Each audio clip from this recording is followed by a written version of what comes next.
Can you hear me, sir?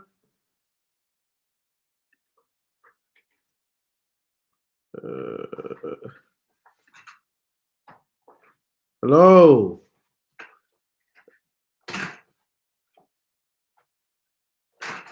Hello? I can hear you. I don't know.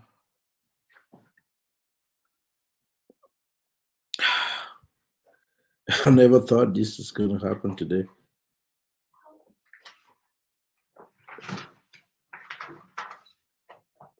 Let me try to rejoin again, okay?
I'm not hearing you, and I'm not sure you can hear me.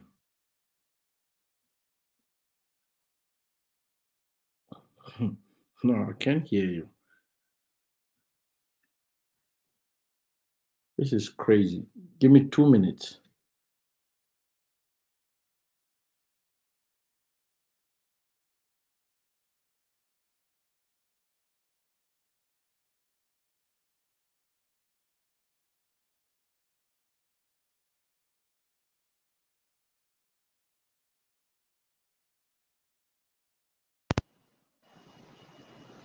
All right, thank you, Sefas, for your indication. We can hear Steve Boago, but can't hear Shedrack, the host. So I'm having to disable a number of things off my my system, so perhaps we can get a better output from my own end. So again, if you can hear me now, then it's better. We can proceed. Let me wait for Uncle Steve as he comes back on the platform. But just like I was saying, the idea is for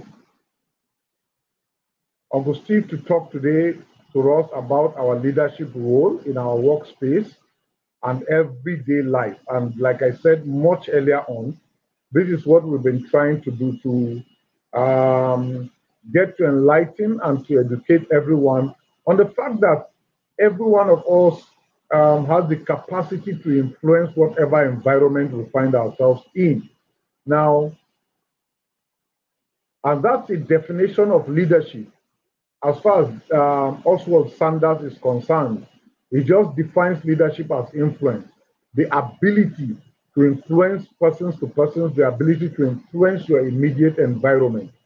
And so one of the things that I've found happening is the fact that across the globe, we hear all sorts of complaints about governments, complaints about leadership or official leadership, as it were. We hear all sorts of complaints, from several places like that. And then um, just to indicate that it doesn't necessarily have to come from people who are in leadership position, because if leadership is about influence, it simply means that every one of us has the capacity and ability to influence our immediate environment. So this is the essence for which Born to Lead has been pressing on. Born to Lead has been making effort to get to educate everyone on this understanding of what influence is. Now, Uncle Steve is with us. I'm sure now he can hear me, because I'm seeing a note that from someone who says he can hear both of us. So thank you, Uncle Steve, for coming. And I'm sorry for the bit of the challenge with the technology.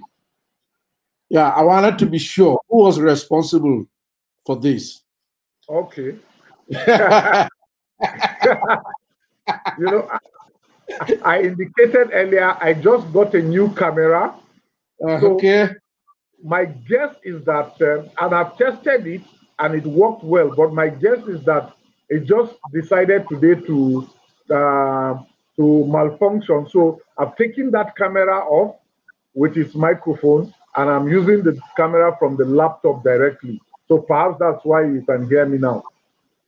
Okay, that's easy, because I wasn't sure whether it was my trouble, and more so that I'm learning in the job, so I wasn't sure if I All was the right. one or whoever that was there.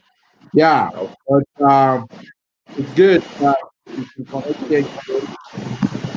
We are having sound. I'm not sure whether it's from you now or from myself.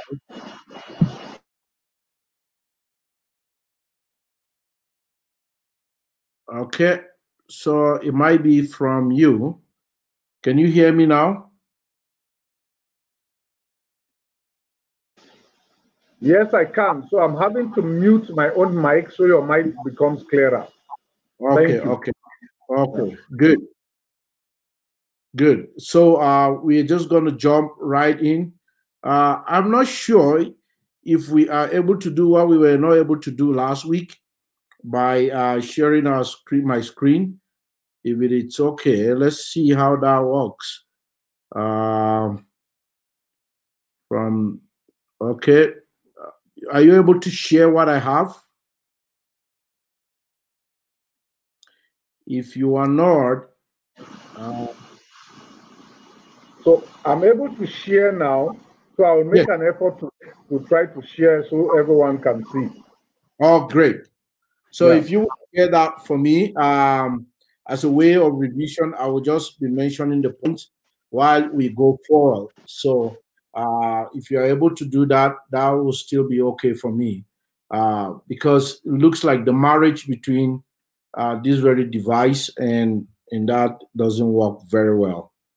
Okay, so last week we were able to look at these few things about that every one of us, given either to the place of leadership or the positional leadership or just responsibility leadership, all of us have that very a responsibility to lead in our organization.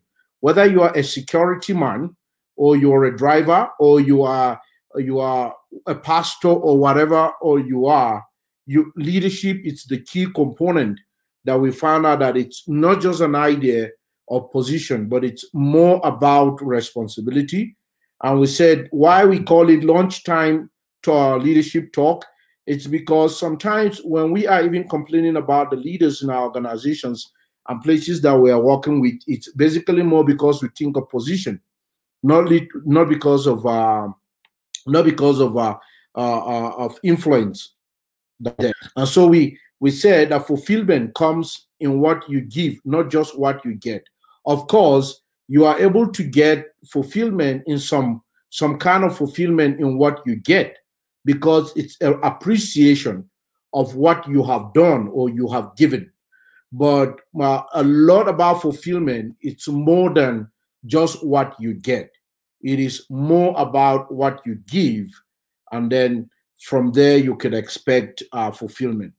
And then we say, under understanding what the concept of work means as it relates to your existence is so key for us to understand that work in the context of our existence, it's about what God created us, the creator God, whoever that would have created us.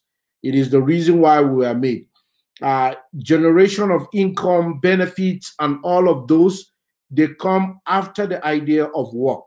They come after the idea of work. And so, because I'm a person of faith, from the beginning of time, we understand that people always are expected to work so that they are able to have remuneration from their work, whether organized work or unorganized work, whether casual or in some sort of way, a work that has ethical dimensions around them. We also saw that we all know that there is a personal leadership, positional leadership, and we have also influential leadership that has to do with relationship. Then we also looked at some few points there. We said that your employment is less than work. Your employment, it's not who you are. Your employment is just is just a created avenue to be able to work out who you are. So for sometimes you see people are not working while waiting for employment. Employment, it's an invitation for you to come and contribute your quota, not a lifeline. At any point you think about your employment and where you are as a lifeline to who you are, it's you are tying it more to your esteem and identity. So it's going to make you not create the influence you need in the place of work. So your employment is literally just to understand that it's an avenue for you to serve. In fact, you are employing your organization so that you can give them your services than if you look at it way around. And so just a space, it's a space for people and organization for you to perpetrate either work for the clients to enhance people's life, the philosophy of the organizations as it is supposed to be. So those are really very, very key components as we look at them in the next one. And then we look at that your pay is a return of your service as perceived or measured by your company returns to the clients, not your value. Sometimes we always measure what we receive, and then it now creates an identity between you and other people. And then you even do a comparative analysis or look at CEOs over there, and CEOs over there are earning, some CEOs $1 million and some are $50.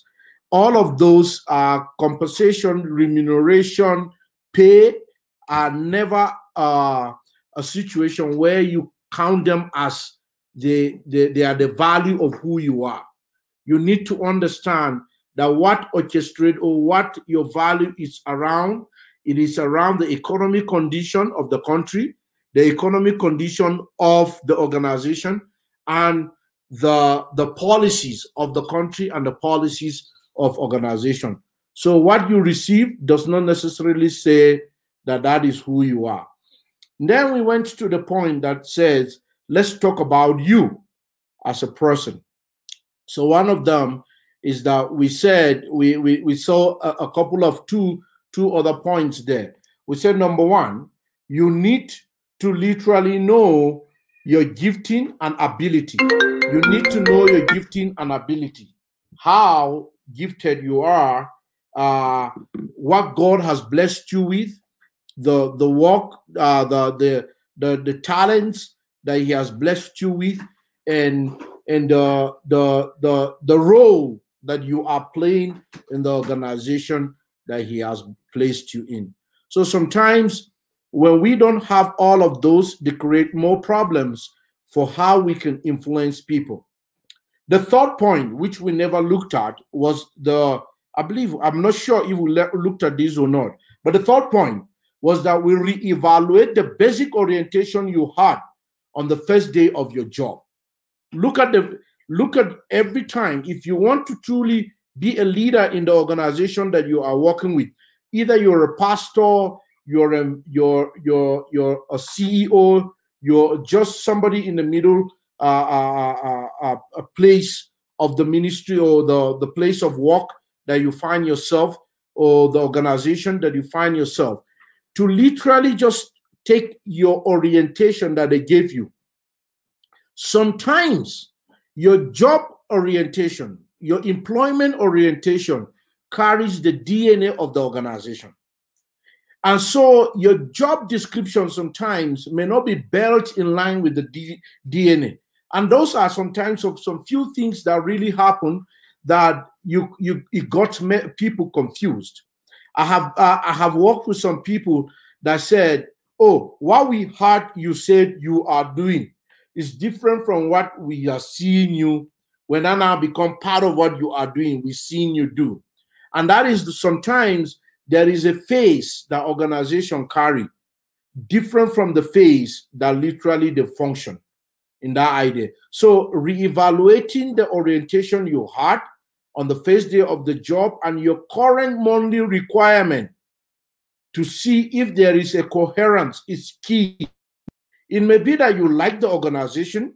It may be that what the organization employed you to do, they put it on paper, but it also may be that what they are required of you every month is different from what is written to you. And it's not a problem, truly. It's not a problem. As long as you've been used, not abused, that is so key there. But the point also is that you need to move from a place of working without understanding, working without reflecting on how your input is being measured in that very organization. So sitting down, evaluate. What have I heard? What did I hear? What am I being required?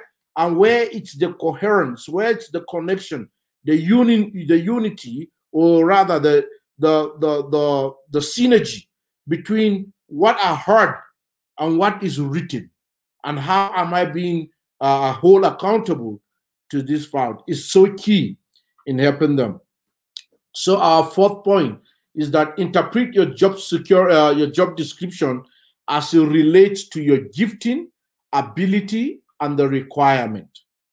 So I have seen some people, again, you can never win. And let me start from the negative. You can never win in your place of work when all you do is you are interpreting your job description alone. Or rather, you are just fulfilling the checkbox, come to the office and then you go or whatever. But you don't find the essence by which those job descriptions were written. Now, of every job description, it is being said, of every job description, it is meeting a need and creating other needs. And if you do not see that as a window or a door into a bigger opportunities for you to develop yourself, but also for you to create an impact, you always see job description as what you check the box and then get paid, so that you don't get query, or you don't get promotion, or you get promoted. But job descriptions are literally, they are just guiding principles by which you could be held accountable, but they are never a limitation of who you can be in those organizations. And so it is very key that you interpret your job description as it relates your gifting and ability. If they said my job description is literally for me to be able to employ as a person in my organization, and then to recruit while I employ them, I equip them with training, it is now my own prerequisite for me to interpret that. What is my strength in employing or recruiting new workers? And what is my strength in training them? And what is my strength in being able to connect them to the vision and the DNA of the organization? So it's not for me to just throw in and say, okay, they say recruit, and then you recruit. But the point there is that you need to see where your gifting, your ability, it's there, because this is where you win and this is where you equally can lose as a point with. So as usual, Uncle Shedrack, maybe you have anything in point 4 before I'll move to the point number 5. Okay. So thank you for these principles. These are lofty principles that should work across the globe and in every organization.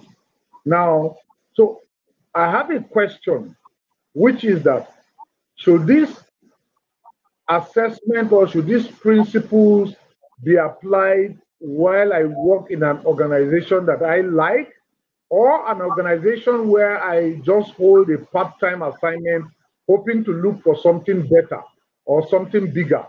And I'm asking this because of the situation that we find ourselves in. For example, in Nigeria, we know that there is scarcity of jobs. So most times people do not wait to make an assessment of the place of work they are going to. They just simply accept whatever employment comes to them. So I ask, if I accept whatever employment comes to me, will these principles be relevant or irrelevant in those places of Again, work? if we go back to last week communication, or rather presentation that we had, we did say we acknowledge the fact that Yeah. some people, either by even the economy or many other things, it could allow you that you end up employing a point man who can fit in Yes. or all that can fit in one. The idea there in recruitment is the idea that recruitment sometimes tends to kind of like meet the needs of the organization, asking for more. But it's left for the individual that is there to be able to see and know how best you can become the best version of you in the needed areas that is there. Of course, when we come to now, we are dealing with you as an individual. We are going to talk about others in the organization as it refers to them. But these job principles, they are literally what will literally put you. You can use this template in almost everything you are doing, even if you are a pastor, even if you are an imam, or whoever that you are in the place of leadership. The ability to know the essence is so key that you have to keep reading it and understanding it in the perspective of not only your employers, but equally your co-workers. Not only your co-workers, but even the clients. Because this is what sets you apart in the place of ruling and in the place of leader influence in the market, or rather in the space of your work. So that is very key there. So it cut across everywhere, but of course, you want to always know where is your best in the place that you are placed. How do you even get the best of you in the place that it is the position or in the fitting that does not really look like you? How do you become the best out of it? Because that very self-development, there is a room for it. And we are not completely saying that, of course, you'll be the best out of them, but then you are the best of you in that very circumstance. Thank you so much. And I think, thank you so much. And I think this should be a word of encouragement and a word of advice to just everybody, such that if you find yourself in an organization that you do not like, you can yet apply these principles to get the best of you, to produce the best of you, to render the best of services to those organizations, even though that organization isn't your stopping point, even though it is just a stepping stone to higher levels, but you can be your best in whatever organization, and regardless of whether you love the organization or not. Thank you, Uncle Steve, for this word of encouragement. And then even before we go on that, Uncle Shedra, you see, there's this aspect, the aspect of many of us look at employment. We look at employment and grades of promotion and grades of leadership responsibility, but we do not see the connection between them and the connection of our passion and where we could be tomorrow. Exactly. We see where we are as determinant of where we can be in life. But it's way more than that. Many of us will receive surprises. Some places of work will be closed. Even in churches, there are churches that are closed. But how can you carry the principles by which now can let you serve in just about any way that you are. See, we are not God, and we cannot say that we can be in the place of God to say that this is where everyone needs to be. But the point there is that all of us, that if, let's say, if the world is rolling and you're going to be in an island, what gifting, what abilities can you influence in an island of nothing that exists from where you are now? And that is very key in seeing ourselves very relevant everywhere we find ourselves. Thank you so much. Yeah. That's eye-opening and also a challenge to me and to everyone just listening at the moment. So thank you so much. I think we may proceed from that point. Point number 5, keep a score sheet or a scorecard, whatever word you find it usable there. Keep that. Now, the point there is that I see in our country, we only keep a score sheet or a scorecard whenever we are ready for promotion, and or whenever we are looking for additional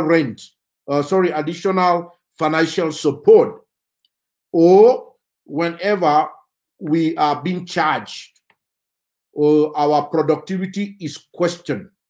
Now, if you remember our point number 2, it talks about the idea of forming a habit and practice that support who you are. This is tied to your number 2. Number 5 is tied to number 4. So you need to keep a score sheet. How are you doing? Honesty. How am I doing in my place of work? What should get you excited? It's the level of your personal growth and development in your place of work that you are seeing. And how do you do that? You can tie that into 3 aspects. Number 1, how are you able to meet the need of those you are serving, both in the organization and outside the organization? And number 2, how is that work able to help you build a happy life by the practices that you are practicing almost every time? Like, is it keeping you healthy? Is that job keeping your principles and your values alive? And the last point that is there, how well are you getting along with others? How is your leadership skill in terms of interpersonal relationship? Now, let me just give you a hint of all of what we have been saying. From last week to this week, we are talking about emotional intelligence. That is actually the summary of what we are saying. How well are you able to know yourself and grow yourself in those areas with all of that is happening? How are you able to keep a score sheet and said, I am able to make whoever my product and services happy? Are you able to deliver in that area? And then you move to the other one. How is the job keeping you developed? But number 1, of course, remuneration. We talked about the idea of remuneration, not as we are downplaying it that you are working for money, but of course, it should be able to meet some of your basic needs, if at all, the least of it, your basic need, the least. But it should be able to help you plan even for your future. And the future does not mean retirement, but even the future of leaving that very place of work to a place where you feel you could be even better. It's sad to say that for organizations, but that's what it should happen though. So that very idea of keeping a score sheet, it's important. And we are going to see that as it relates to others. And the last point that we have there, the last point is that self-care. It says self-care, gifting, talents, but it's actually just self-care. The projector took the other one down from the point, but it's self-care. How and what is it that you practice? What are the self-care kit, the survival kit of that very place you are working with? If you are a doctor, the survival kit to a doctor is different from that of one for the pastor, and the one for a business owner, and the one for a businessman, and the one that is equally different from the one politicians. So what do you do for self-care? Self-care, in a slight word, is what you do to stay fresh in what you are doing.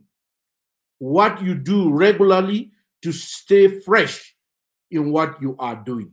It is so key, because what that does to us is that it keeps you healthy, so that it gets rid of anxiety, it gets rid of frustration, and then there's what we call stagnation.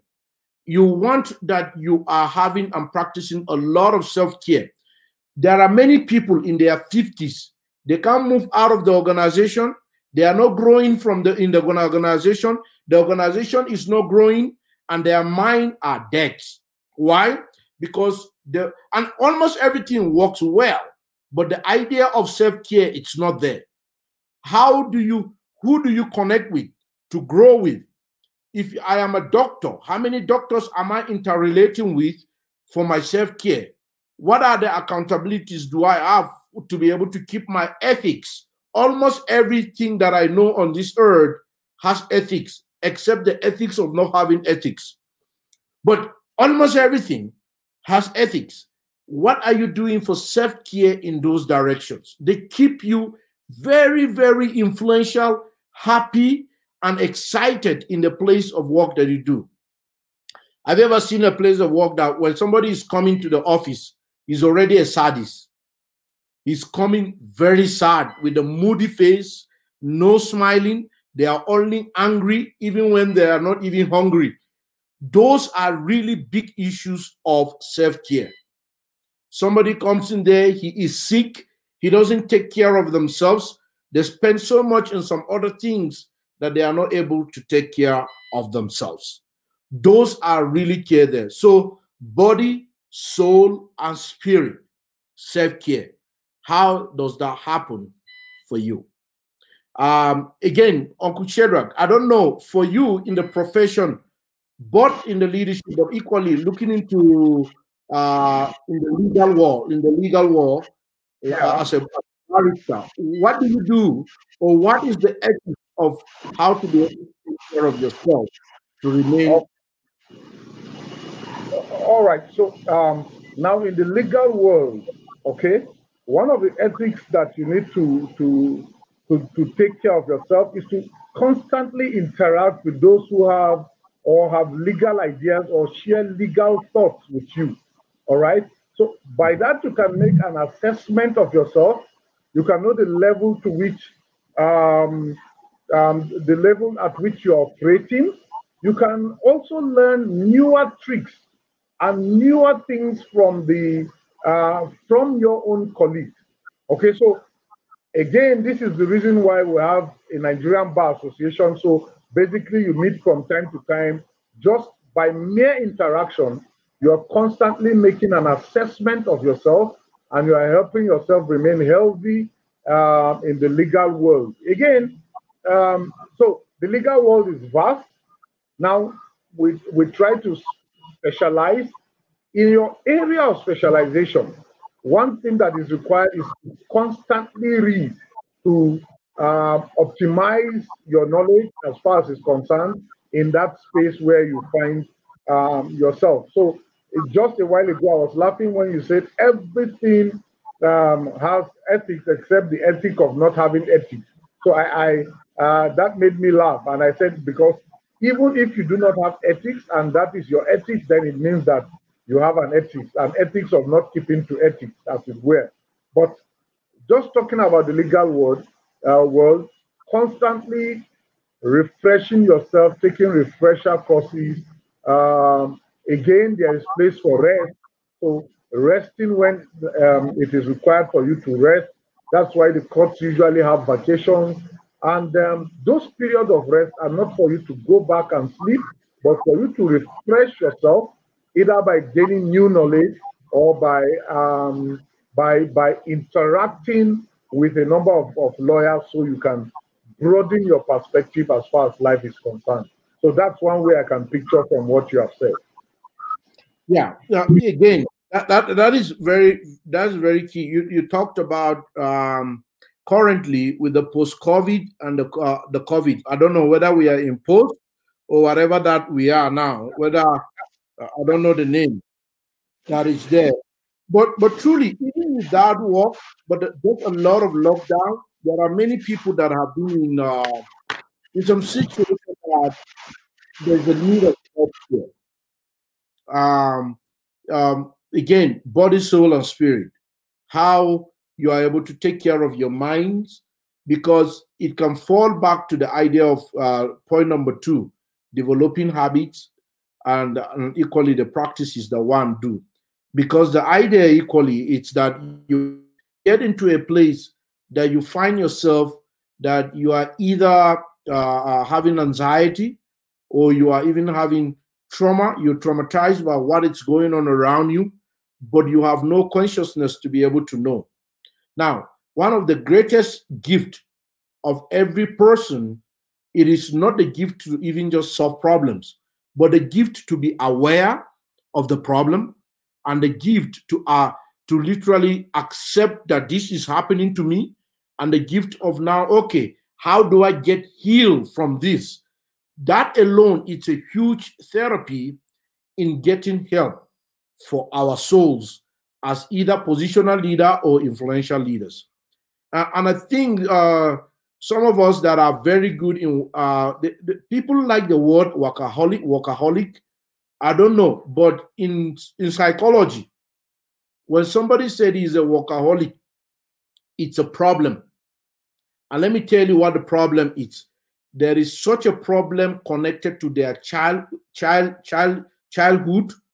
that has to do with either bullying, abuse, and a lot of stuff, that they are doing things not with the energy of the present, but they are doing things because of the energy, the lost energy of the past, or the mal of the past. Mal meaning something bad of the past.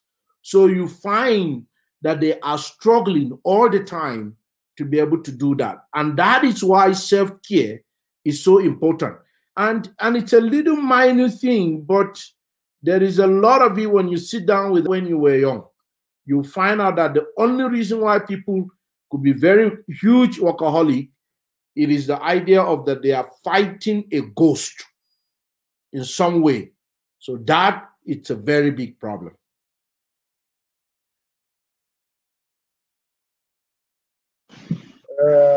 And I do agree when I hear people say I'm a workaholic, and I see people straining themselves nearly to the point of death. I think that, again, some people take pride in that, okay? But I always see that and believe that they are covering up something and using work as a pathway to try to dodge away, either, just like you mentioned, either from their past, or while they were growing up, they had the responsibility placed upon them to try to impress everybody. Therefore, they are never satisfied with what they have. They are never satisfied with who they are. They are constantly trying to impress others, to see and to think that they are doing so well. But I've come to realize also that you could actually work for so long and so many hours and yet not be able to achieve much in terms of work. That's one idea that I've noted with people who call themselves workaholics. In self-care, sir, in self-care, Yes, you will find out that anytime you cut yourself trying to fix people, anytime you cut yourself trying to please people as a motivation, and anytime you cut yourself trying to control people, you need self-care immediately. And it's a disposition of every leader, where we want to fix people, like we're fixing phones or anything, where we want to literally immediately to control people, or we find ourselves that we are working so hard so that people can like us. You're more than that. You are more than that. So we need self-care. Anytime you find yourself that this is Like if you feel even an invisible force forcing you, you are doing something, you can't reflect, and all you find yourself, you are in that wheels. Like I said, I'm a person of faith. You find people in church all the time, and there's a way that it becomes even a problem to the church itself, that they are so much more into it all around that they cannot even chew what they are doing over that. It's a big issue that needs an idea of self-help. And that is where I will recommend, number one, either a counselor or a coach or some sort of help that will be able to help one in that. Uncle Sheda, we have less than 8 minutes, but can we go to the next one, which is other people? All right. I think we can proceed for slightly beyond an hour, knowing that we started a bit late and had some technical challenges, if you don't mind. Yeah. Okay. Okay. All right. So we go to the next one, which is about talk about other people. We've now talked about ourselves. So let's talk about I don't know if you have that as well worded there. There's a slide that I said this. I say that the way you act and speak, how you manage your feelings, and the decision you make will ultimately impact people around you. Even more so, if you are the leader of a team or a several individual. So it's on now. Yeah. So again, which is the next slide? Actually, it's supposed to be the next slide. Most times, people in the place of space in the workspace, they always think that either things they say, things they do, and things that they make decisions around are exclusively theirs. It is truthfully an illusion. The only reason why somebody can give you a query and the only reason why somebody can give you a reward is simply to say your decision and your actions are contagious and they form the identity of the team.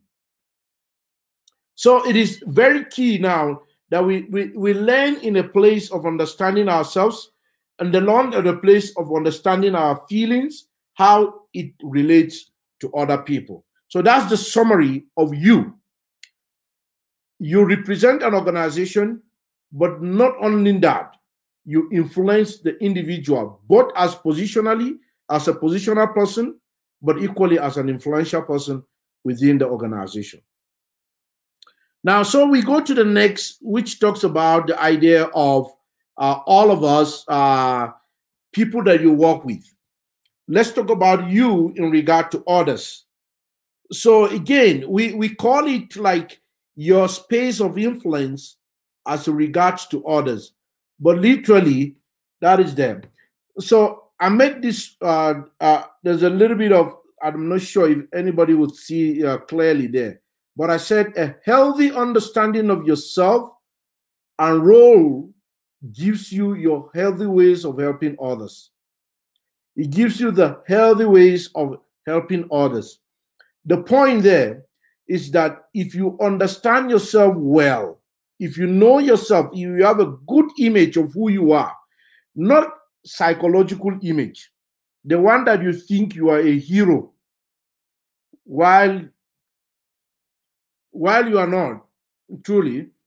But the point there is that how do you have a healthy understanding of yourself, your strength, your weaknesses, your disposition? That helps you to know better how to treat others. So with that, we will now see point by point how helping others could mean in that. So you in regard to others.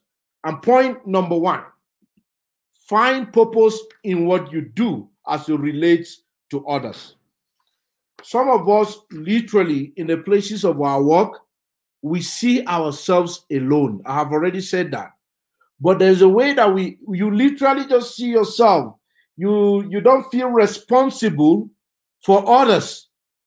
Now, the only reason why you are there and you can be part of a team, it's that your work should have a purpose besides yourself.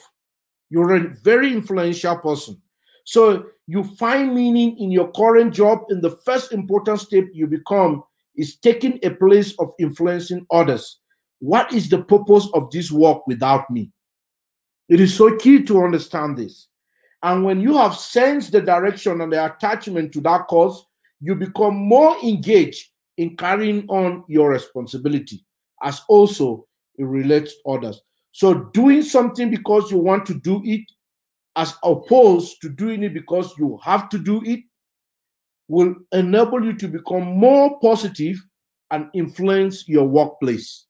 So redefine the workplace, the people you're working with, and find a purpose by which when you see them and you see the job that it's there, you are able to connect. You are, it's again, Christians have a word called Trinity. Trinity is God the Father, God the Son, and the Holy Spirit. Because I'm a person of faith, I'll talk about that, okay?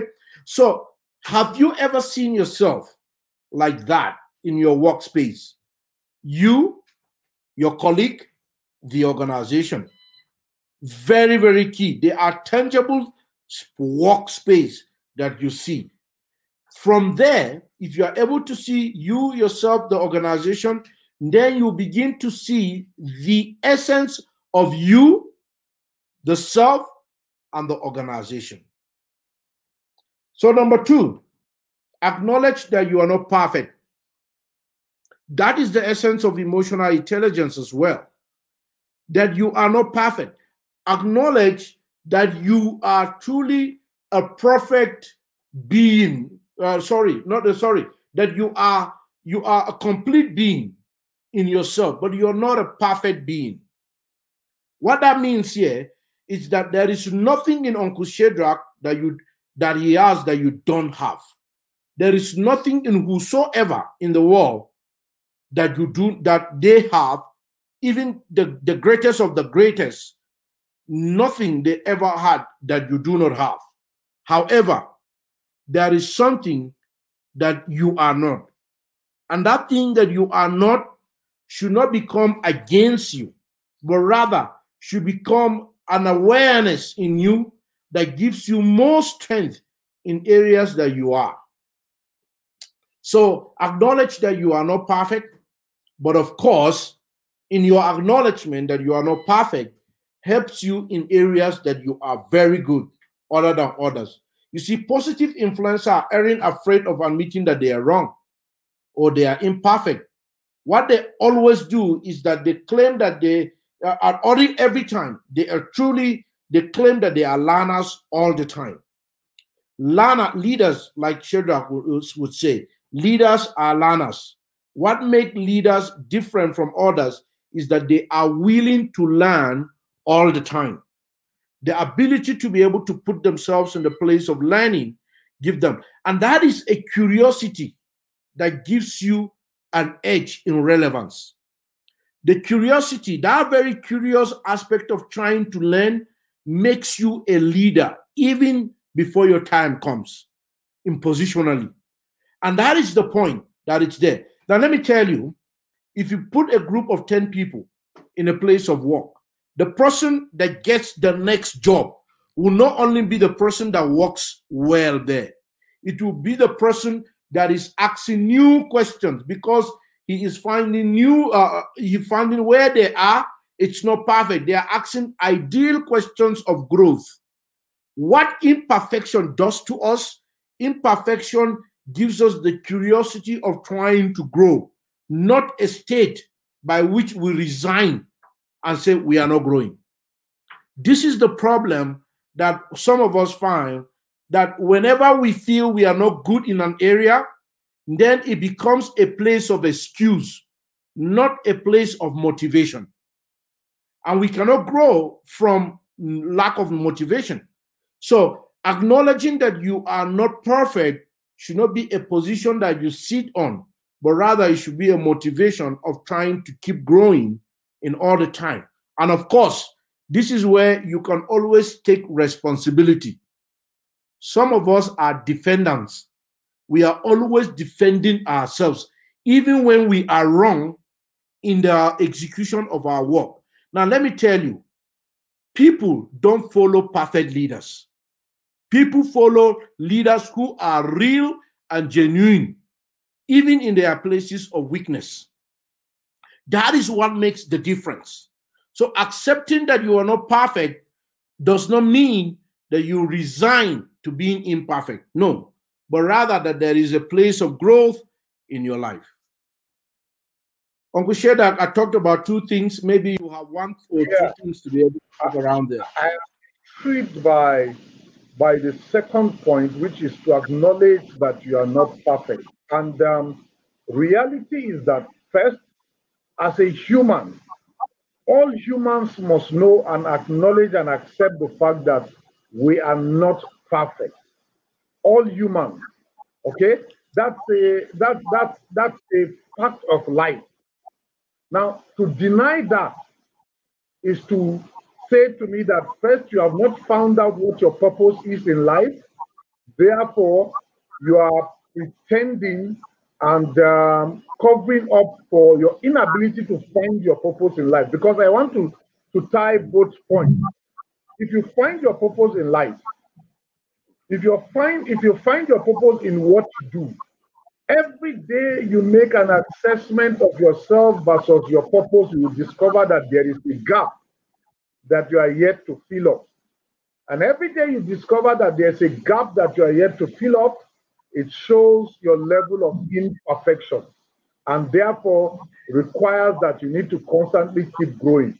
I've come across so many persons who have occupied leadership positions and offices who pretend that they are perfect. And by so doing, they have expelled a number of people from around them. They have reduced their interaction with people. So I quite agree that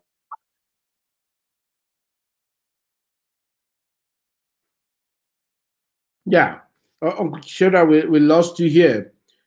This point, literally, we can talk about that more and more.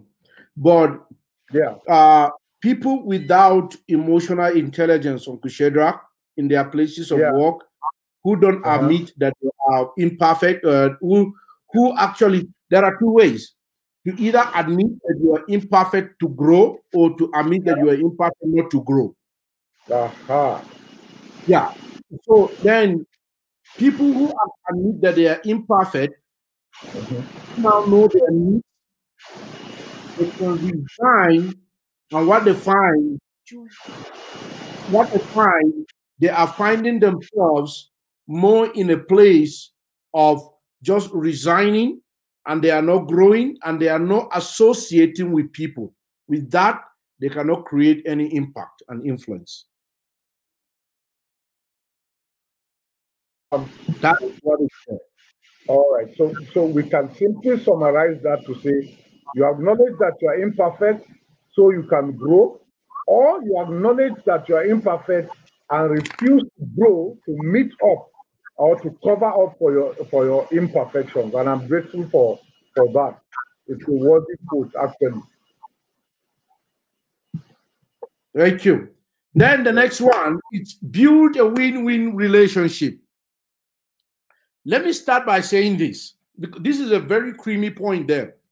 The point there is that your gifting and ability would never change anyone if your social level of interacting with people in the place you work, it is not healthy in both ways, but either with a haughty spirit or a spirit of anger, bitterness, and whatever, but also in the spirit of pride and in the spirit of exclusivity, where you are so private to yourself. All of those things, they are literally cannot get you to a place where you can influence and lead in your organization. Now, remember, this is really very key here. Now, if you would cast your mind backward, the only reason why you love some people that you love currently now, 10 years backward, 20 years in secondary school or high school, and the only reason why you are still good friends with others now, it is not because of the school, It is neither because of the work, and it's not even going to be because of the school or the work. It's going to be because the relationship you are able to build with them. Now, let me tell you, product and services will fade away, but relationship remain forever. And that is very key in our influence. So when you find leaders, both rookie leaders like us, some are younger, but we are rookie, we are young leaders trying to be more about the task and then keeping and utilizing relationships, you find a problem. Of course, there needs to be a balance that you carry relationship while achieving a task. Is so important. But you can never undermine the place of relationship in leadership. In fact, all of them, they are carried by a ship. And that is very important. And it's there that you see that somebody is very, very good, can be very intelligent. And again, you could read the work of Coleman, Daniel Coleman, who actually started the idea of the EQ, or rather has a groundbreaking statement of the EQ. That very one was so key there that he is able to talk about the idea of relationship, where you find empathy, understanding like others do, feeling like they do, commiserating and helping them to be able to become what they are doing. So the place of relationship is very, very foundational for success, both not only in networking, but in connection. Network may be like for benefits, but connection will be more for virtue, for value, the transactions of value with others that it's there. So it is so good to build relationship in the place where you are. In fact, let me come back to the point. They say people don't leave organization because of poor pay, but they leave organization because of poor relationships. And you find it very well. There are some places that many people have been there not because of so much of money they get, but it's more of good, healthy relationship where you find support system, where you find self-development, all in that very place encompassed that it's there, and it's being able to fit them there. So building a win-win relationship that are very supportive, can help us in all our areas of success. Let me quickly talk about looking ahead. While it's important to note how things are in the present, it is also positive influencers also look ahead what things can become. This especially is true today when many organizations on the whole, many organizations with their morals and building up packages for their members, they always see what is ahead. Where you are walking, see what is ahead. Have a vision, the vision of it ahead. You could see that it's a small place, but there could be potential. And if there are potentials, who are those to really rally around them to do potentials, to build the potentials that are there? So always look ahead with a critical mind.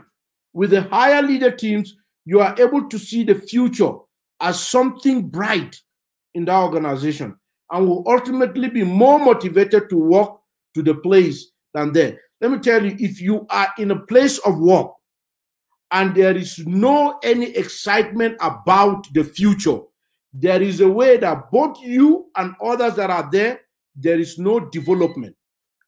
So look ahead. Where do you find progress? Where do you see potential in there? The more you see potential in the place that you are working with, the more it invokes growth in you yourself. And the more it changes your character, how you face the job. And in that, literally, it helps you to become a person that is influential in those organizations, because you are not just motivated by the current situation. You are motivated, you are empowered even for a future that it's in the place of work. Uncle Sheda, have you ever been in a situation where, I don't know now, but that you see workers literally, they don't have hope for the organization, and how that Yeah. reversely affected their input in the organization. Yeah. I've come across so many, and so you see people who work in an organization, relationship does not exist, whether amongst workers or say workers to the leadership, those who occupy leadership positions, and because people do not feel that they have a stake in the organization, one of the things you observe is that they begin to even steal from the organization. They begin to rob the organization either for man hours, so they work there, but they still time to go out and relate with people at other places, or they carry products and services that should have been beneficial to the organization. They take it elsewhere to go and operate. So I agree with you when you say that people who do not build a win-win relationship, people who do not look ahead, always destroy the organization. And again, I'm sure you're aware of so many organizations that have folded up because of the absence of relationship, and people have walked away from high-paying jobs, but low relational organizations. Yeah. It's funny. Yes. Most times when people don't, and again, when we talk about, again, there's a way that leaders and HR will talk about how can you own this organization? How can the basic reason to own an organization is building a relationship and looking ahead. Because you build a relationship and you're looking ahead. Now, it's okay. There's a lot that we are saying in this that has to do with other topics. But have you ever thought about it? That the only thing that will stand for both the existing workers in an Yeah, organization and even their children will yeah, be hope and the vision for that organization, not even as CEOs. Now, people don't know that, but probably you are in the right mind to be able to say that, Shadrach, that even a CEO of an organization, a worker in the organization, an employee in that organization, can sue the CEO for breaching the policies and the guidance and the constitution of that organization. And that is why we actually talked about it earlier, that you literally own the organization. For them allowing you inside there, you are a custodian of the policies of that organization. And literally, they can be stripped of that very CEOship, whatever that is. And people don't know that in our country. We see that they employ you alone. No, you are an influential person in the organization. Of course, the board will decide, whoever will decide, and all of those things. But there is a way an organization can run with trustworthy people like you and I to be able to make sure that things don't get out of hand. you see, a recent example, all right, for those who follow football, a recent example is the event in the Barcelona Football Club, where the players have felt dissatisfied with the president of the club for some time now, and more or less they didn't give out their best. And over the weekend, just the past weekend, they had to resign from the football club. Why? Because the players, even though they played football, didn't play at their best, didn't give out the expected result. And as soon as the president left, a number of players, especially their most influential player in the person of Lionel Messi, said, right now, there is a fresh breath of air in the club, and right now we can play the way that we used to play, just for one reason, because our headache has left the organization. Now, who were they referring to? They were referring to the president of the club. Okay, so so where there's no relationship, it's like building a dam in the organization. And when you build a dam, you don't grow, you don't water all the environment that you need to water. And when the dam gets filled up, there are two ways to allow the dam flow. Either the gauges are open and then water flows freely, but even though it flows freely, it may cause some destruction, or the water overflows and breaks the dam and causes even more damage than than letting the water flow freely. So that's one perfect example that I found in what you have just mentioned. Yeah. So the other point is that be open to criticism. Oh, sure. How about that, sir? Do you want to talk about criticism and the place of our growth before Well, I talk? Yeah. okay. So I think criticism, especially, well, of course, you hear people say there is what they call constructive criticism and destructive criticism. Now, so the encouragement is for people to be constructive when they criticize. And what it simply means is that they look at you, they look at the organization, they find the loopholes, and then make suggestions about how those loopholes can be blocked. Okay? But I would like to say that regardless of how criticism comes, if one is humble enough to accept them, to suck them in, and to make an assessment of his or herself, or to make an assessment of his or her position, or an assessment of the organization, however criticism comes, if you can do that, you can find the pathway to growth, the pathway to promotion, even within that situation. So I know that criticisms are healthy or criticisms are good, even if they are ill motivated. If you are humble enough to look at them, to absorb them in, to make an assessment of them, regardless of who is making the criticism, then I think that you have opened yourself to the pathway of growth. And so everyone should be open to criticism. And by the way, there is nothing that any human can do to avoid being criticized. If God, our creator, can be criticized by those who were created by him, then there is nothing that you can do to avoid it. Yeah. That's true. Yeah. You just said, you just nailed it. It is like John Maxwell will say. He will say that anything called constructive criticism, it Yeah. is it's just to make you feel good. Yeah. But a leader look forward for criticism. And the criticism might not even come to them directly, but it's even online, on radio, and whatever, for everyone.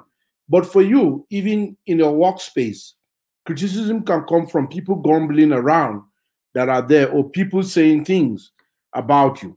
If you are wise enough, you are going to take a wing of that to be able to know and grow. Because this is, again, we're going back to emotional intelligence. This is where you find the place of self awareness. This is where you find the place of where. That is why, we said, Shadrach, that this is literally this is literally emotional intelligence 101. The place where you are able to literally see, are you open to criticism? Because people who defend themselves have they have total misunderstanding who other people are, who they are themselves. And sometimes you can even find people arguing over simple usage of word. Just usage of word. Not even the essence of the criticism, but it's just a little bit of a usage of word. If you have to influence people, you will give them room to criticize you, whether they are wrong or they are right. And if you are wise enough, you don't defend criticism. You defend only accusation in the place that it's needed, not even anyhow. But you don't defend criticism. You grow from them. It is at the spine of every criticism carries with it the iota of truth of who you are and who you can grow from. So the emotions by which you face criticism speaks a lot about your ability to grow in those areas. And it's not easy, but those are feedbacks moment to us as leaders. And so if you're working with 5 or 5,000, this is really key. Be open to criticism, and it can come either formally, informally, from those who are big and from those who are small. But if you are very wise, have a listening ear. One of the criticisms that many people have about many governments over the time is the idea of don't listen to criticism, but defend. A politician is always a defendant, and you check, you don't even find the accuser. And that is a problem. Yeah. Because the point there is that you find criticism as an engine by which you do self-evaluation. You know who you are, how you are doing, your performances as they relate to others. So the other point, which is 6, before Sheda will talk, is help others below and above you. Okay. Help others below and okay. You wanted to say something?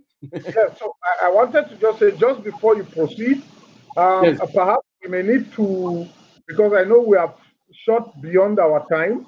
That was because we started a bit late. So I would like to plead with you that in the next 10 minutes we round up, Yes. just to tidy up the situation. I am most appreciative of your time and most appreciative. I'm learning but from every line of thought that you have.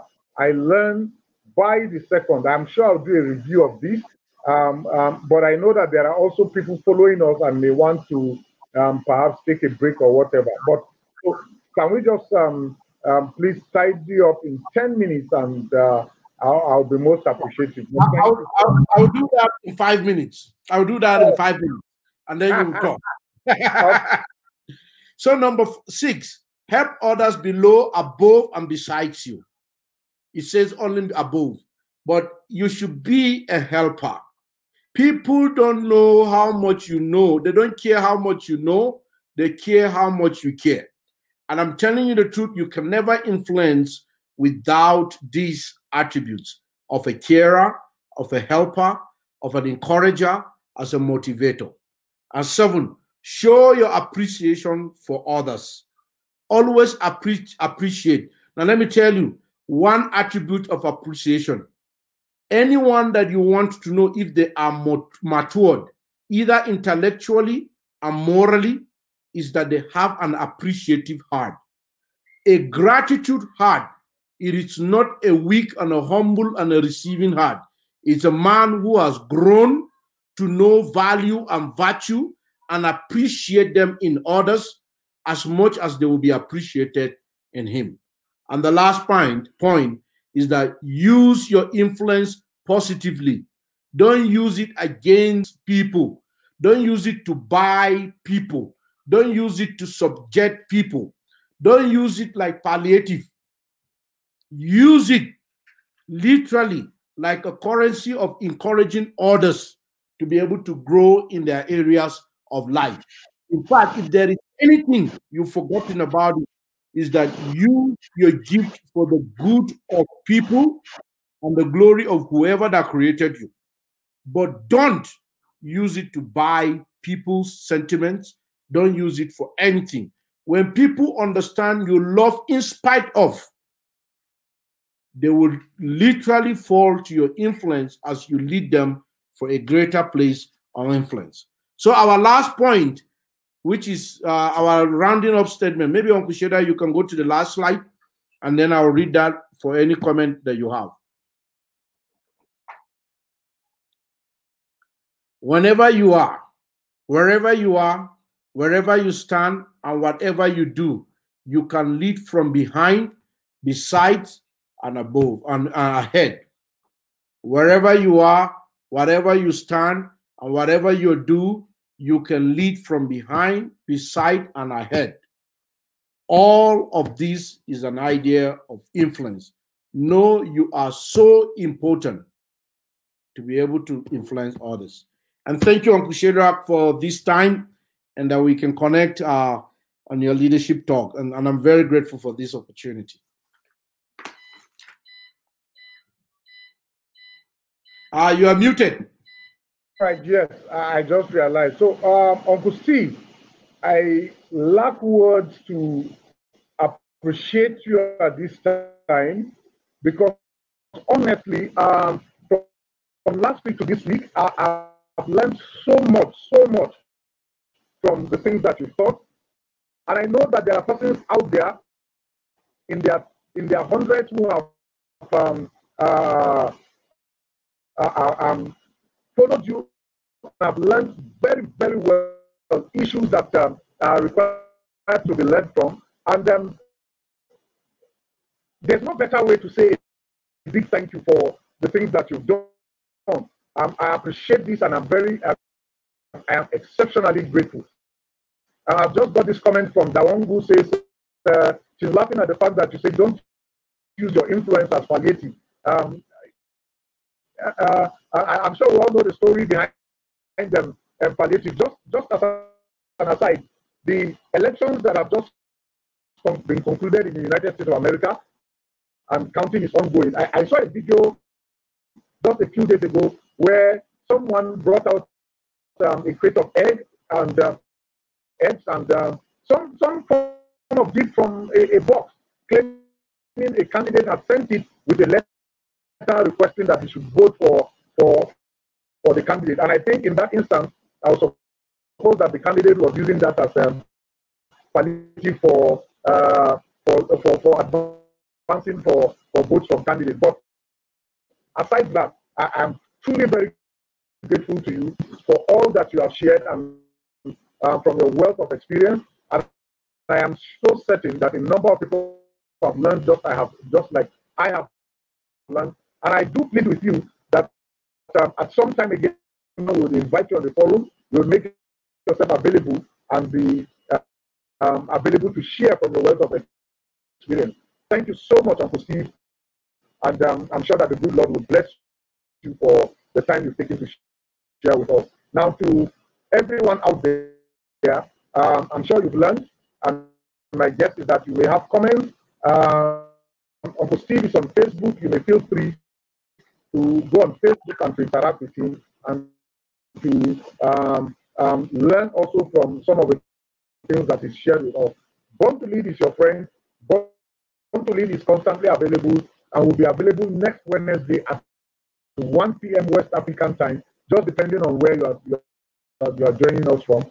But I'll say a big thank you to you for staying online with us, and do have a blessed and prosperous week as it were. Please do stay out of trouble, exhibit your leadership quality and strength, and influence your environment. When things are not going on well, when things are not going on as expected, do not wait for somebody to make the change. You apply yourself and be the change that you require to see out there. Again, thank you for your time. We've come to the end of today's broadcast, and do enjoy a fruitful week.